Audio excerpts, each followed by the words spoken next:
আমাদের ক্লাবের পক্ষ থেকে হাত জোড় করে সবার কাছে ক্ষমা চেয়ে নেব যে এই মুহূর্তে বিশ্বের বড় দুর্গা বন্ধ। এত লড়াই করে পাওয়া যায় না। প্রকৃতির সঙ্গে লড়াই, প্রশাসনিক লড়াই, রাজ্যের সঙ্গে লড়াই, মাননীয়ের সঙ্গে লড়াই, কত লড়াই করে একজন শিল্পীকে কত লড়াই করে যেতে পারে। সবাই মিলে তিল করে যে তুলো গড়ে তুলেছিলাম সেই তুলায় গড়াগড়ি খাচ্ছে, বছরেই বিসর্জন হয়ে গেছে। এর থেকে আর বেশি কিছু বলতে পারছি না। যে শিল্পী সৃষ্টি করে শিল্প সাধারণ দর্শকের কথা ভেবে কাজ করে, সেই সাধারণ দর্শকই দেখতে পাচ্ছে না। অর্ধেক শিল্পী সৃষ্টিকর্ম করে কী লাভ? এ রাজ্যে কোনো কিছুই সম্ভব নয়। শুধু নারী দর্শন, এই দর্শনই হবে, কিন্তু সৃষ্টি হবে না, সব ধ্বংস হবে। হ্যালো বেন, নমস্কার। আজকের ভিডিওটা স্কিপ না করে পুরোটা দেখার জন্য অনুরোধ রইল তোমাদেরকে। তো আজকে 2 অক্টোবর বুধবার, মহালয়া আজ। তো এই মহালয়ের দিন আজ বিশ্বের বৃহত্তম বড় দুর্গা ক্লোজ করে দিল এই কামালপুর অভিযান সংঘর গ্রামবাসীরা এবং সদস্যরা সবাই। বাকি কথা তোমরাই শুনে নাও। তো চলো, দেখতে থাকো, সঙ্গে থাকো, পাশে থাকো বন্ধুরা। তো চলো, আর কথা না বাড়িয়ে ভিডিওটা শুরু করে দেওয়া যাক। তো চলো বন্ধুরা। তো এই জায়গায় দাঁড়িয়ে কালকে যে আমাদের আইনি লড়াইটা রয়েছে, সেই জায়গায় দাঁড়িয়ে দেখো এত পয়সা খরচা টোটাল। এই মুহূর্তে গ্রামবাসীর কাছে ওই আইনি লড়াইটা লড়তে গেলে তো পয়সা লাগে, সেই পয়সাটুকু এই মুহূর্তে গ্রামবাসীর কাছে কালকে যে লড়াইটা করবে সেই পয়সাটুকু। আর প্রশাসনের বিরুদ্ধে কতটা লড়াই করা যাবে সম্ভব, ঠিক আছে? তো আমরা বিধ্বস্ত এই মুহূর্তে। তো যার কারণে টোটালি আমরা সিদ্ধান্ত নিয়েছি, আমার পিটিশনার যে ছিল অলরেডি অ্যাডভোকেটের কাছে পাঠিয়ে দিয়েছে যে আমরা এই লড়াই থেকে বেরিয়ে আসছি এবং বিশ্বের বড় দুর্গার কাজ এই মুহূর্তে আমরা ক্লোজ করলাম। তো বিশ্বের বড় দুর্গা এই মুহূর্তে আর হচ্ছে না, এটাই আমরা একটা সিদ্ধান্ত নিলাম। কারণ দেখো, চেষ্টা তো সবাই করে।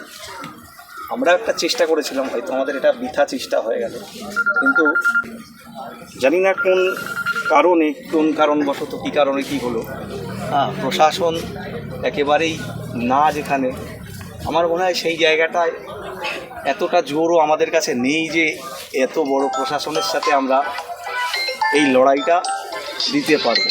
তো সেই জায়গায়ও আমি নেই। তো যার কারণে টোটাল আমাদের ধরো আজকে তো মা আসছিল, তো সেটাই আমাদের এখানে এলো না, এই আর কি। টোটাল পুজোটাই সিদ্ধান্ত হলো যে টোটাল পুজোটাই বন্ধ হলো, বিশ্বের বড় দুর্গা আর হলো না। এখানে দেখো যে শিল্পী আছে, এই যে নীতিশ এই দুটো রাষ্ট্রপতির কাছে সম্বর্ধিত হয়েছে, তাদেরও শিল্পকলায় একটা আঘাত আনবে। হয়তো গ্রামের মধ্যে বলে এটা বোঝা যাচ্ছে না, অপূর্ব একটা কলেজে করে চাকরি, বাপি একটা রাষ্ট্রপতি পুরস্কার প্রাপ্ত শিল্পীর কাছ থেকেই সে কাজ শিখেছে। এখানে একটা শিল্পকলাই তৈরি হচ্ছিল জাস্ট, আর যেটা তৈরি হয়েছে সবাই পছন্দ করছিল। তো এই মুহূর্তে আমাদের বলার আর ভাষা নেই। মানে যদি সত্যিই কোনো আমাদের পক্ষ থেকে কোনো অন্যায় হয়ে থাকে, কোনো কিছু হয়ে থাকে, আমরা আমাদের ক্লাবের পক্ষ থেকে হাত জোড় করে সবার কাছে ক্ষমা চেয়ে নেব যে এই মুহূর্তে বিশ্বের বড় দুর্গা বন্ধ। প্রশাসনের বিরুদ্ধেও যদি কোনো অন্যায় হয়ে থাকে তাও আমরা ক্ষমা চেয়ে নেব, যে অন্তত ক্লাব এই মুহূর্তে টোটালটাই ক্লোজ করে দিচ্ছে বিশ্বের বড় দুর্গা। তো এই সদস্যের কাছ থেকে শুনে নিলাম। এবার আমরা সরাসরি চলে যাব যে একজন শিল্পী তার শিল্পকলা ফুটিয়ে তুলতে পারলো না এই মুহূর্তে এই কামালপুরে, তো তার ভিতরে কতটা যন্ত্রণা, কতটা মানে কষ্ট ভিতরে রয়েছে তা সম্পূর্ণটা আপনাদের সামনে তুলে ধরার চেষ্টা করব। তো দাদা, আপনাকে প্রথমে নমস্কার জানাই। তো এই মুহূর্তে আপনার পরিস্থিতি কীরকম রয়েছে, কি বলতে চাইছেন দর্শকদের? কোথায় বলতে গেলে আমরা মর্মাহত করতে যেতে হবে। মানে লড়াইটা আমাদের এখানে বহুমুখী হয়ে গেছে। মানে একটু প্রকৃতির সঙ্গে লড়াই, তারপরে এখানের গ্রামবাসীর লড়াই, একটা অর্থনৈতিক লড়াই, তারপরে সর্বোপরি যদি প্রশাসনের বিরুদ্ধে আমাদের লড়াই করতে হয়, সেই জায়গাটা আমরা কী করে পারব? মানে গ্রামবাসীরা এত আত্মত্যাগ এবং এত উৎসাহ, এত সহযোগিতা এখানে আর আগে আমরা কখনো শিল্পী হিসেবে যত জায়গায় কাজ করতে গেছি কখনো পাইনি। তো এইখানের এই ব্যথাটা অনুভব করা প্রশাসনের পক্ষে হয়তো সম্ভব হয়নি। তো আমরা শিল্পী হিসেবে এটাই বলবো যে একটা সৃষ্টি যেটা কিনা হতে যাচ্ছিল সবচেয়ে একটা আলাদা কিছু, হ্যাঁ, বিশ্বের সবচেয়ে বড় দুর্গা যেটা আমরা বন্ধ করে দিতে বাধ্য হলাম, সেই সৃষ্টিটা মানে তাকে হত্যা করা হলো, হ্যাঁ, সেই সৃষ্টিটা আর গড়ে উঠতে পারলো না। তার ব্যথাটা কি সেটা ভাষায় প্রকাশ করা আমাদের পক্ষে অন্তত সম্ভব না। তো আরেকজন শিল্পীর কাছে চলে যাব। তো তিনিও অনেকটাই হাড় ভাঙানি খাটনির মধ্যে দিয়ে গেছে এই মানে পুজো প্রস্তুতির কয়েকটা দিন। তো তার মুখ থেকেও শুনে নেবো, দাদা আপনার মনের পরিস্থিতি এখন কীরকম আছে যদি দর্শকদের জানান। আমাদের সবাই মিলে তিল তিল করে যে তুলো গড়ে তুলেছিলাম, সেই তুলো বাজিয়ে তুলায় গড়াগড়ি খাচ্ছে, বছরেই বিসর্জন হয়ে গেছে। এর থেকে আর বেশি কিছু বলতে পারছি না। যে শিল্পী সৃষ্টি করে শিল্প সাধারণ দর্শকের জন্য, সাধারণ দর্শকের কথা ভেবে কাজ করে, সেই সাধারণ দর্শকই দেখতে পাচ্ছে না। অর্থাৎ শিল্পী সৃষ্টিকর্ম করে কী লাভ? এ রাজ্যে কোনো কিছুই সম্ভব নয়। শুধু নারী দর্শন এই দর্শনই হবে, কিন্তু সৃষ্টি হবে না, সব ধ্বংস হবে। তার কাছে আর বেশি আমি জিজ্ঞাসা করব না, কেন তার মনের পরিস্থিতি খুবই খারাপ। তো আরও দুজন শিল্পী রয়েছে এখানে, মৃৎশিল্পী, যে মাটি দিয়ে মাকে তৈরি করে, মানুষের যে দেহবশেষ রক্ত মাংসের যে দেহ, তো সেই দেহর জায়গায় এক মাটি জল দিয়ে কিন্তু প্রতিমা করে তারা। তো তার মনের পরিস্থিতি জেনে নেব। দাদা বলুন। খুবই কষ্ট লাগছে, ভিতর কেঁপে উঠছে যে আমরা কাজটা সাধারণ মানুষকে দেখাতে পারলাম না, ভিতর কেঁপে উঠছে কিছু, খুবই কষ্ট ভেঙে পড়েছি। এইখানে এসে মনে হয়নি আমি একজন শিল্পী তো বটে, কিন্তু মনে হয়নি শিল্পী। আমরা প্রো ক্লাবের মানুষের মতনই কাজ করেছি, এদের সঙ্গে মিশে। এদের গ্রামের লোক এত ভালো, এরা আমাদের সঙ্গে এত সহযোগিতা করেছে, মনে হলো যে নিজের গ্রামের নিজের বাড়ির লোক এরা সবাই, সেইভাবে আমরা কাজটা করেছি। এই গ্রামের লোকের যেমন খারাপ লাগছে, তাদের থেকেও খারাপ কম বেশি আমাদের লাগছে না, খুবই খারাপ লাগছে। আরেকজন শিল্পী রয়েছে, তো এই দাদার কাছ থেকে জেনে নেবো। দাদা, তোমার মনের পরিস্থিতি কিরকম সাধারণ দর্শকদের যদি জানাতে চাও? তোমার পরিস্থিতি দাদা খুবই খারাপ। আর একটাই কথা বলবো, এই রাজ্যে লিগাল কিছু হয় না দাদা, ইনলিগাল সব কিছু হয়। আর নারী শক্তির সৃষ্টি হয় না, নারী শক্তির ধর্ষণ হয়। এটাই এই রাজ্য, এছাড়া আর কিছু বলার নেই। আমরা এই রাজ্যে এখন বাস করি, সেটা আমাদের কষ্ট, দুঃখ লাগছে যে আমরা এই রাজ্যে বাস করি, আর কিছু বলার নেই। নিজেদের লজ্জা লাগে যে আমরা পশ্চিমবাংলা, এখন লজ্জা লাগছে আমরা পশ্চিমবাংলার মানুষ, যেখানে একটা মায়ের প্রতিমা লোক দেখতে পারবে না। এর থেকে লজ্জার কিছু নেই। ঠিক আছে দাদা, সন্তান কোথায় থাকবে? আপনি কিছু বলতে চাইছেন? রীতিমতো। আচ্ছা, আমি হাল চাষ করে সবাইকে দিই। আচ্ছা বলুন, আপনার মনের কথা বলুন। এই মা মমতাই মা যদি করতে পারে, আজকে মা সন্তানের কাছে হারা হয়ে যাচ্ছে, আর তাহলে আমরা ওই মায়ের সৃষ্টি হলাম কি করে? মা তো কোনো বিচারই করছে না। মা আজকে মাকেও ছিনিয়ে নিচ্ছে। মা করলে সব কিছুই করতে পারে। এইটুকু আমার কাছে আবেদন যে আমাদের মা যেন ফিরে আসে। প্রতিটা বাচ্চাদের কান্না দেখেন কি অবস্থায় চলছে। এই পুজোটার উপরই আমাদের সবকিছু নির্ভর করেছিল। আজকে 6টা মাস চাষিরা কেউ চাষ করে না, জমি ফেলে দিয়েছে। সারা পৃথিবীর লোক দেখছে 40 বিঘার উপর এটা ফুল চাষের উপর। আপনারা জানেন সারা পশ্চিম বাংলাটা, ভারতবর্ষের মানুষ জানেন নদিয়া ধানতলাতে সবথেকে ফুল চাষের জন্য বিখ্যাত। সেই ফুল চাষটাও বন্ধ করে দিয়ে ফেলে রেখেছে। আপনারা দেখেন সেটা, সেই জমিগুলো সব পতিত হয়ে আছে। কেন? একটা মাকে দাঁড় করানোর জন্য আমরা চেয়েছিলাম, কিন্তু সেটাকে আমাকে হতে দিল না। আমাদের এটা আমাদের বড় কষ্ট হচ্ছে। আমরা চাইছিলাম যে না, জেলা শাসকের উপর বারবার বলছে যখন, হয়তো আমাদের কোনো সদুত্তর আমরা পাবো, কিন্তু আমাদের আশা নেই। কালকে যা রিপোর্ট হয়েছে তাতে আমরা বলতে চাইছি মাননীয়ের কাছে এই রিপোর্টটা অন্তত যাক, যে এত গ্রামের মানুষ, কম করে 40টা 45টা গ্রাম আমাদের সঙ্গে যুক্ত ছিল, 25টা ক্লাব ছিল। গ্রামের মানুষ কি মানুষ না? আমি এইটাই বলতে চাইছি। গ্রামের মানুষ কি করবে সেটা কি গ্রামের মানুষকে করে দিতে পারবে না সরকার? নিজেকে দাবি করে প্রশাসনকে এতই অপব্যবহার করছে আমাদের সঙ্গে। যে বিশ্ব হেরিটেজের দুর্গা গ্রামের মানুষ যে কষ্ট করে বিশেষ কি কোনো মূল্য দিতে পারলো না। আমাদের মাননীয় মুখ্যমন্ত্রী তো মিলান হয়ে যাচ্ছে। এই সাধারণ বিষয়টাই বুঝলেন না। সাধারণ শিরোনামে কি রাজনীতি করছে সারা পশ্চিমবাংলার বাইরে গেলে কি হতো? আমাদের নাম নিশ্চয়ই হতো না। শিল্পী হয়ে জন্মগ্রহণ পশ্চিমবাংলার বাইরে গেলে কার নাম হতো? শিল্পের কাজটা যদি সাধারণ মানুষ না দেখতে পায়, শিল্প সত্তাই তো নষ্ট হয়ে যায়। কি হবে শিল্প কাজ শিখে? কোনো লাভ নেই। বড় বড় নেতা হতে পারলে হয়তো আমাদের কোনো মাথায় কোনো বড় নেতার হাত নেই, তার জন্য আমাদের এই তিলোত্তম আজকে ধুলায় গড়াগড়ি খাচ্ছে। যদি বড় কোনো নেতার হাত থাকতো হয়তো আমাদের তিলোত্তম উঠে দাঁড়াতো। এত লড়াই করে পাওয়া যায় না। প্রকৃতির সঙ্গে লড়াই, প্রশাসনিক লড়াই, রাজ্যের সঙ্গে লড়াই, মাননীয়ের সঙ্গে লড়াই, কত লড়াই করে একজন শিল্পীকে কত লড়াই করে যেতে পারে। টোটালি অসহযোগিতায় ভুগছে। কোনো সহযোগিতা রাজ্য সরকার থেকে কোনোভাবে দেখা যাচ্ছে আমরা নিজেদের প্রচেষ্টায় যে কোনো একটা কাজ শুরু করেছিলাম সেই কাজটাও আজ যদি দাঁড়াতো। এই যে আমাদের প্রত্যেকের ঘর সংসার রয়েছে, আমরা দিনের পর দিন কাজ করেছি, কিন্তু আমরা যে শিল্পীদের যে রেট সে রেটটাও আমরা এখান থেকে নিইনি। আমরা কত সস্তায় কাজ করছিলাম, সে দেখা যাচ্ছে আমাদের এখনও বলেছে যে পুজোর আগে আমাদের সমস্ত পেমেন্ট মিটিয়ে দেবো। এখন এই পুজোই যদি বন্ধ হয়ে যায় সমস্ত, তাহলে আমাদের তো সমাজ ধরে কাজ করেছি, তাহলে সে পরিশ্রমের মূল্য কোথায় যাবে? এ কি মাননীয় বুঝতে পারবেন না? মাননীয় দেবেন, ক্ষতিপূরণ করবেন। এ ক্ষতিপূরণ কে দেবে? মাননীয় দেবেন?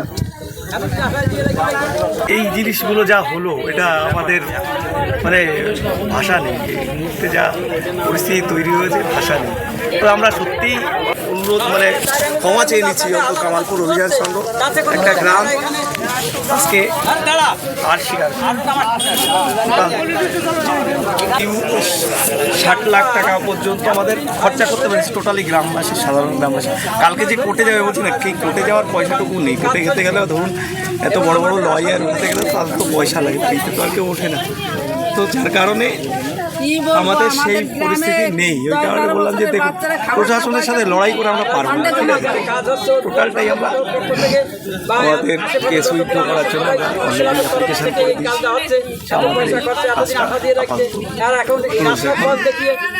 একটা গ্রামকে তুলে নিয়ে আসার আমি জানতাম যে এই গ্রামটা যদি এটা করে তো অন্য কোনো গ্রাম কোনো কিছুতেই টাকা অন্তত ইনফ্রাস্ট্রাকচার তৈরি করতে পারবে।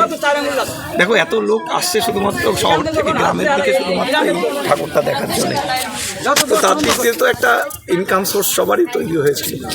সেই জায়গাটা আজকে আমি জানি না কার কোন অসহযোগিতায় আজকে সব আইন সবার জন্য যদি থাকে, তার সাথে দেখো অনেক কিছুই তো হচ্ছে, অনেক বড় বড় পুজো হচ্ছে, শহরের অনেক বড় বড় পুজো হচ্ছে। এই টাকাটা আমরা আমাদের ঘাম ঝরানো পয়সা দিয়ে করেছিলাম। তো এখানে অন্য কোনো স্পন্সরশিপের নয় যে কেউ বলবে যে অমুক জানার থেকে এই করেছি ওই করেছি, এরকম নয়। টোটালি ঘাম ঝরানো পয়সা এটা তৈরি হচ্ছিল। তো পারলাম না শেষ অবধি। আমরা আগেই আমি বলেছিলাম যে আমাদের কোর্ট অবধি যাওয়ার মতো সামর্থ্য নেই, পয়সাও নেই এই মুহূর্তে। প্রশাসনের সাথে ওইভাবে আমরা এটা আর পারবো না। আমরা টোটালি হাত তুলে দিয়ে এই মুহূর্তে আমরা আমাদের পুজো বন্ধ করে দিয়েছি। অলরেডি আমাদের পিটিশনার লেটার দিয়ে দিয়েছে অলরেডি আমাদের উকিলের কাছে। তো ক্ষমা চেয়ে নিচ্ছি সবার কাছে, হাত জোর করে ক্ষমা চেয়ে নিচ্ছি। যদি কোনো ভুল ভ্রান্তি হয়ে থাকে চলার পথে, তো সবাই ক্ষমা করে দেবে। আমরা কোর্ট করেছি, কিন্তু কোর্ট করতে গেলে যে পয়সাটা খরচ পাবো কোথায় আমরা? আমাদের যে গ্রামবাসী জোনখাটিও লোক, এই যে মাঠের চাষবাস বন্ধ করে, ফসলটা বন্ধ করে দিয়ে যে টাকা ইনকাম দেবে, সে ক্ষমতা তো তাদের নেই। এই যে আজকে এখন আমাদের একটাই কথা, যেটা হওয়ার হয়ে গেছে, আমরা আজ থেকে মোটামুটি পুজোকে স্থগিত রেখে দিলাম। আমরা এই পুজো করব না। আমাদের ক্লাব কর্তৃপক্ষ, গ্রামবাসী সবাই মিলে সহযোগিতা আমরা পুজোটাকে বন্ধ করে দিলাম। কারণ এখন বন্ধ করবো না, কী করবো? আজকে একটা বাচ্চাদের জামা প্যান্ট কেনার পর্যন্ত পয়সা নেই এই লোকদের। কারণ এরা যে পয়সাটা জমিতে সব কিন্তু ঠাকুরের পিছনে দিয়ে দিয়েছে। কিন্তু আমায় কী বলবো, আমি তো নিজে ধরে রাখতে পারছি না। আমি মাঝে মাঝে আমার বাড়ির থেকে পালিয়ে বেড়াচ্ছি। সকলে এসে আমাকে পেটার দিয়েছে, তুমি রাজনীতি করে করলে কি? আজকে 15-20 বছর ধরে তুমি রাজনীতি করলে, তুমি 3 বারের মেম্বার, তাহলে আজকে তোমাকে ওভারটেক করে সব চলে গেল। কিন্তু আমার তো করার কিছু না, আমার তো হাত পা বেঁধে দিয়েছে। আমি কি করব এখন? এই যে বিরোধীরাও আসছে, কিন্তু বিরোধীদের সামনে আমরা যাই না। বিরোধীদের আসতেও আমি বলি না, কিচ্ছুই না। ওরা আসলেও তাও আমি কিন্তু সাইডে থাকি, যে আমার এখানে তো পুজো তো কোনো পার্টিগত পুজো হচ্ছে না, জনসাধারণ পুজো হচ্ছে। প্রত্যেক লোকে আসবে, প্রত্যেকেই দেখবে, সেই এই নিয়ে আমরা পুজোটা করছি। আমরা কোনো রাজনীতি নিয়ে পুজো করিনি। আজকে এই পুজোটা যদি আমার কল্যাণী কিংবা কলকাতা হতো, দিদি কিন্তু মোড়া দিতে পারতো না, আগে সেইখানে ঝাঁপিয়ে পড়তো। আর আমরা যখনই বলেছি যে আজকে এই ঠাকুরটা করছি, যে আমাদের পশ্চিমবাংলার একটা রেকর্ড হবে আমার দিদির, যে আসামের যে রেকর্ডটা ছিল সেই রেকর্ডটা ভেঙে আজকে আমার দিদির হাতে চলে এসছে। আমরা কিন্তু সেই আশা নিয়েই কিন্তু দিদির পেছনে লড়ছিলাম, যে মোটামুটি দিদি একটু আমাদের আশ্বাসটা দিক যে তোমরা করো, আমরা আছি পিছনে। আমাদের যেটা হেল্প করতে বলতো আমরা সেটাই করতাম, কিন্তু তাতে তো আমাদের ত্রুটি ছিল না। এখনও যদি আমাদের পারমিশন দেয় আমরা কী করবো পুজোটা? আমাদের তো সেই বিশ্বকর্মা পুজোর থেকে বন্ধ করেছি, আমরা প্রশাসনের বাইরে যাইনি। আজকে প্রশাসনের বাইরে গেলে কিন্তু অনেক কিছু এখানে ঝড় মারামারি দাঙ্গা সৃষ্টি হতো, কিন্তু সেটা কিন্তু আমি করতে দেই নাই। যেহেতু আমি একটা দল করি, আমার দলের বাইরে আমি যেতে পারছি না, আমি প্রশাসনের বাইরেও যেতে পারছি না। এখানে পুলিশের কাছে জিজ্ঞাসা করবেন, এখানে কোনো টু শব্দ করতে দেইনি আমি, যে আমি টু শব্দ করবো না। তাহলে এরা প্রশাসন এসছে, এদের ওয়ার্ডার নিয়ে তুলে আসছে, এদের তো কোনো ব্যাপার নেই। এদের যেখানে ডিউটি দেবে সেখানেই তাদের ডিউটি করতে হবে, কিন্তু এদের পাঁচ কথা বলা আমাদের মুখটা নষ্ট হবে। আমি প্রত্যেকের কাছে জোরাত করে বলেছি যে পুলিশের বিরুদ্ধে কেউ কোনো কথা বলবে না, আর পুলিশ যদি না থাকে, সহযোগিতায় না থাকে, আমাদের এই পুজো করা সম্ভব হবে না। হয় না? কালকে কোর্টে গেলে আমার টাকা লাগবে, টাকাটা কোথায়? আমার তো পাবলিকের টাকা, আমার তো কোনো অনুদানের টাকা না যে আমি সেই অনুদানের টাকা খরচা করে আসবো। আজকে গরিব মানুষ বলে, আমরা গ্রামে থাকি বলে আমাদের মানুষ বলে মানে না। আজকে গ্রাম না থাকলে পরে দিদি থাকবে না, এটুকু আমি জোর গলায় বলে দিলাম। আমি সেই পার্টির হলে কি হবে? আজকে আমার বলতে যাচ্ছে, মানে বলতে কষ্ট হচ্ছে, কষ্ট হলে আমার কিন্তু করার কিছু নেই। আজকে উনি একটা কথা বলতো যে যখন ওরা করছে তাহলে প্রশাসনকে পাঠিয়ে দিয়ে উনি সব খবরাখবর নিয়ে তখনই করতে পারত, একটু সহযোগিতা করলে আমাদের পুজো। আর তারপর আমাদের এই যে ট্যাক্সারটা, এই ট্যাক্সারে দাঁড়িয়ে থাকবে ঠাকুর, ওখানে কারেন্টের কোনো সমস্যা নেই। কারেন্ট থাকবে আমাদের বাইরে, ঠাকুরের সঙ্গে কোনো কারেন্টের কোনো সহযোগিতা নেই, যে ওখান থেকে লাইটিং করে ঠাকুর দেখবে। এটা তো ফাইবারের, তো হালকা জিনিস, এ তো ভাঙার ভয় নাই, কিচ্ছু ভয় নাই। তারপর আছে এখানে ধরো ঠাকুরটা আমার 112 ফুট, আমরা 150 ফুটের ব্রিগেড দিয়ে ঘেরা থাকবে, ওই 150 ফুটের বাইরে যে দেখবে। আমরা তো সব দিকে আমরা সেফটি ছিলাম, কিন্তু সেফটি থেকে কী করবো? প্রশাসন আমাদের পিছনে নেই। এই জায়গায় আমাদের কষ্ট হচ্ছে, মানে সারা গ্রামের লোকে, মানে কি বলবো, আমি আর বলতে পারছি না। মানে আমার মাথা খারাপ হয়ে যাচ্ছে, মানে আমি থাকতে পারছি না বাড়ি, থাকতে পারছি না বাজারে, যেখানে যাচ্ছি সেখানে আমার দাদা কি হলো, তুমি কি করলে, আমি জবাবটা কাকে দেবো? আর গ্রামবাসী আছে বলে আমি আসি, গ্রামবাসী আমার জনগণ থাকবে না, আমি থাকবো না। কিন্তু আমার সেই জনগণ তো এতদিন আমি গুছিয়ে রেখেছিলাম, কিন্তু এখন আমি কি করে গুছাবো? আমার গুছানোর ক্ষমতা আছে? আর এই যে কাজটা হলো, আজকে এই ঠাকুরটা হলে পরে আজকে জনগণ সব রুখিয়ে চলে আসতো যে না, আজকে যখন মেম্বার আছে, মেম্বার থেকে করছে, আমরা সবাই পিছনে যাই। আমাদের একটা পৃথিবীর গর্ব, প্রত্যেকটা লোকে ঠাকুর তো আমাদের দেখা হয়ে গেছে, শুধু আমাদের খাড়া করা অপেক্ষাটা ছিল। তাও যদি কাজ না বন্ধ করতে গেলে আমাদের হয়ে যেত। আমার কাজ অর্ডার যদি না হতো আমরা বন্ধ করে দিতাম, কিন্তু আমাদের কাজটাই টোটালি বন্ধ করে দিচ্ছি। আমরা কিন্তু গাছ ধরে কাজ করিনি।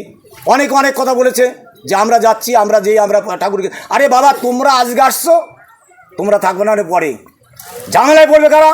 আমার গ্রামবাসী, আমার ক্লাব। সেই জন্য আমি সবাইকে বন্ধ করে রাখেছি, কেউ কোনো টু শব্দ করে না, প্রশাসনের বাইরে কিছু বলবে না। প্রশাসন যদি থাকে আমাদের পিছনে আমরা করব, প্রশাসন না থাকে আমরা করব না। তো আজকে সিদ্ধান্ত আপনারা? আজকে আমরা গ্রামবাসীরা বসে নিজেরাই নিয়েছি যে যখন কালকে কোর্টে উঠলে আমাদের টাকার দরকার, কিন্তু আমাদের গ্রামের লোকের সে এখন মানে 10 টাকা বের করার ক্ষমতা নেই কারুর। সেই টাকাটা আমি কোর্টে গেলে পাবো কোথার থেকে? তার থেকে বাবা যা আমাদের হয়ে গেছে, আমরা 1 বছর কষ্ট করে থাকবো, না খেয়ে থাকবো। দিদি দেখুক ওইখান থেকে যে ওই গ্রামের লোকগুলো না খেয়ে আছে, সেই জন্য আমরা দেখলাম যে মোটামুটি কোর্টে আর যাবো না, আমরা নিজেরাই স্যালেন্ডার হয়ে গেলাম। আমার অভিযান ক্লাবের মানে সভাপতি হিসেবে আমি বলছি, আমার পুজো মোটামুটি টোটাল আমি বন্ধ। সব থেকে আগে বলি যে কী সমস্যা সেটা যদি এখন আমরা বলতে যাই, তাহলে পরে সেটা আমার মনে হয় প্রশাসনিক দিক থেকে সেই সদুত্তরটা পাওয়া যাবে। কারণ আমাদের কাছে তো সেইভাবে আমাদের অ্যাঙ্গেল থেকে যদি আমরা দেখি, এখানে কোনো রকম কোনো সমস্যাই নেই। এখন কী সমস্যা তাদের মাথাচাড়া দিয়েছে সেটা আমরা বলতে পারবো না। হ্যাঁ, তো আমরা মূলত লড়াই চালিয়ে যাচ্ছিলাম প্রথম থেকে। এখানে একটা প্রকৃতির সঙ্গে লড়াই, তারপরে ধরুন এই গ্রামবাসী মিলে একটা পুজো, এত বড় এত বিগ বাজেটের একটা পুজো, হ্যাঁ, অর্থনৈতিক দিক থেকেও একটা লড়াই। তো সেই লড়াইগুলো তো আমরা দাঁতে দাঁত চেপে চালিয়ে যাচ্ছিলাম। আমাদের শিল্পীদের আরও সহকর্মীরা রয়েছে, এখন হয়তো সবাই উপস্থিত নেই। তো সবাই মিলে আমরা কিন্তু একটা বিশাল লড়াই চালিয়ে গেছি দীর্ঘ 6 মাস ধরে। তো এখন শেষ মুহূর্তে এই লড়াইটা আমাদের এখন প্রশাসনের সঙ্গে হয়ে দাঁড়িয়েছে শেষ মুহূর্তে এসে। তো সেটা কোনোভাবেই লড়া সম্ভব না। আমরা ক্ষুদ্র মানুষ, আমরা শিল্প সত্তা নিয়ে বেঁচে আছি, শিল্পের পূজারী, আমরা শিল্পটাকে ভালোবাসি, সেই হিসাবে আমরা লড়াই চালিয়ে গেছি শিল্পের প্রয়োজনে যতটা। কিন্তু একটা প্রশাসনের সঙ্গে লড়াই করা আমাদের পক্ষে সম্ভব নয়। বা এই গ্রামবাসীরাও প্রচুর লড়েছে, তাদের সাধ্যমতো চেষ্টা করেছে, তারপরেও একটা সব দিক থেকে যদি অসহযোগিতা পাওয়া যায় সেখানে আর কিছু বলার থাকে না। তো একটাই কথা বলার থাকে যে শিল্পী হিসাবে যদি একটা কথা বলি যে আমাদের মা আজ মানে কি বলবো, আজকে দেবীপক্ষের সূচনা, তো সেই দিনই বিসর্জিত হয়ে গেল।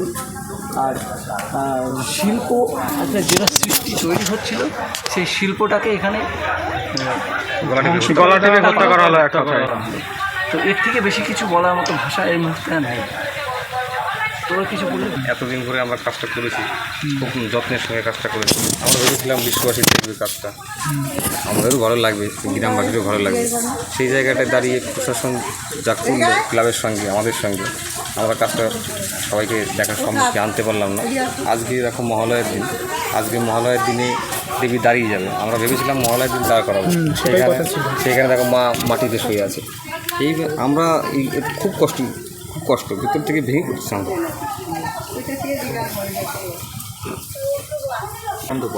আপনি কি এই প্রতিমার শিল্পী? হ্যাঁ, শিল্পী। আচ্ছা, বলুন। তা আমাদের তো আশা সব ভেঙে চুরমার হয়ে গেল। আপনারা তো সবই শুনেছেন, সবই জানছেন, তো বলার আর তেমন কিছু নেই। এখন যা পরিস্থিতি দেখছি এ তো আর কোনো রকমই সম্ভব না। তাই এখন প্রশাসন তো কোনো পারমিশনও দেয়নি, বা এটা অনেক উপরের দিকেও চলে গেছে, সেখান থেকেও কোনো রায় পায়নি। অতএব আর লড়াই করার ক্ষমতা এদের নেই, যার জন্য কাজ বন্ধ করতে বাধ্য হয়েছে। কেমন করে থাকবে এখানে যারা রয়েছে, তারা সবাই দিন খেটে খাওয়া মানুষ, চাষি মানুষ, এরা এত অর্থ পাবে কেমন করে? এইরকম পাওয়ারফুল প্রশাসনের সাথে যার জন্য আমরা এখন বন্ধ করতে বাধ্য হয়েছি, আর বলার কিছু নেই। ওকে এই যে কোর্টে মানে কেস ওঠার কথা ছিল, আবার বলেছিল, তাহলে এটা মানে আর যাতে না ওঠে সেই ব্যবস্থা করা হলো, সেটা উইথড্র করে নেওয়া। সেটা আইনি যেভাবে প্রসেস আছে সেইভাবে, তো সেটাকে আমরা লড়াইটা উইথড্র করে নেওয়া হবে কেসটা। মানে কেসটা কালকে পর্যন্ত যাবে। আজকে থেকে আমরা নিজেরাই মানে পিটিশনারকে সেইভাবে নির্দেশ করে যে আমরা এই লড়াইটা লড়ছি না। আমাদের আর্থিক অবস্থা একদমই খারাপ নেই, আমাদের এখানে আমি একটা কথা বলা উচিত না, শুধু বলছি এই যে আমরা কয়েকদিন আগে দেখেছিলাম আমাদের এখানকার লোকাল এমএলএ আর এমপিরা এসেছিল, অনেক রকম বক্তব্য দিয়েছিল, তারা অনেক রকমভাবে বলেছিল যে যেইভাবেই হোক পুজোটা হতেই হবে। এটা কি শুধু মানে তারা বক্তৃতাই দিয়ে গেছে নাকি? বুঝতে হবে, ওইভাবে বললে তো হবে না। তারা জনপ্রতিনিধি, তাদের কর্তব্য করেছেন, কিন্তু সর্বোপরি আদালতের ঊর্ধ্বে তো কেউ নেই, তাই না? এখন সমস্তটাই আদালতের হাতে। সেখানে ব্যক্তিগতভাবে কেউ যতই আশ্বাস দিয়ে থাকুক, তার ঊর্ধ্বে উঠে কেউ কিছু করতে পারবে না, কেউ করতে পারবে না। সেটা আপনিও পারবেন না, আমিও পারবো না, বা যত বড় জনপ্রতিনিধি হোক। সর্বোপরি আদালত হচ্ছে সংবিধান অনুযায়ী সবার উপরে, তার বিচারকে মাথা পেতে নিতেই হবে। সেইভাবেই সংবিধান তৈরি হয়েছে। তো সেইভাবে সেইখানটা তর্ক বিতর্কের জায়গা আমার মনে হয় নেই। তবু আমি দুই এক কথা বলবো। হ্যাঁ, বলতে পারেন। মানে বলছি যে এখানে ঠিক আছে, মানে আমাদের বিচারের মানে উপরে রয়েছে সব থেকে যে আমাদের কোর্ট। এবার কোর্ট থেকে তো এখনো সেইভাবে রায় দেয়নি। এবার আপনারা সেটা অর্থের জন্য করতে পারছেন। হ্যাঁ, আমরা করতে পারছি না। আমরা বলছি আমরা করতে পারছি না। এখানে এমএলএ আমাদের এবার যতক্ষণ না কোর্ট তার সিদ্ধান্ত জানাচ্ছে ততক্ষণ কারোরই কিছু করার নেই। আর কোর্টের সিদ্ধান্ত এরপরে আসবে না, কারণ স্বভাবতই কেস যদি উইথড্র করে নেওয়া হয়, তো এবার সেটা কি আছে আইনি প্রসেসে অতটা আমিও জানি না, সত্যি কথা বলতে। তো যদি সেইখান থেকে কোনোভাবে নির্দেশ আসে বা নাই আসে, বা এখানেই বন্ধ হয়ে যায়, সেটা সেই স্বাভাবিকভাবেই চলবে। আর যারা প্রতিনিধি হিসেবে যারা চেষ্টা করবেন বলেছিলেন, তাদের জায়গাটা তো বন্ধ হয়ে যাচ্ছে অলরেডি, তাই না?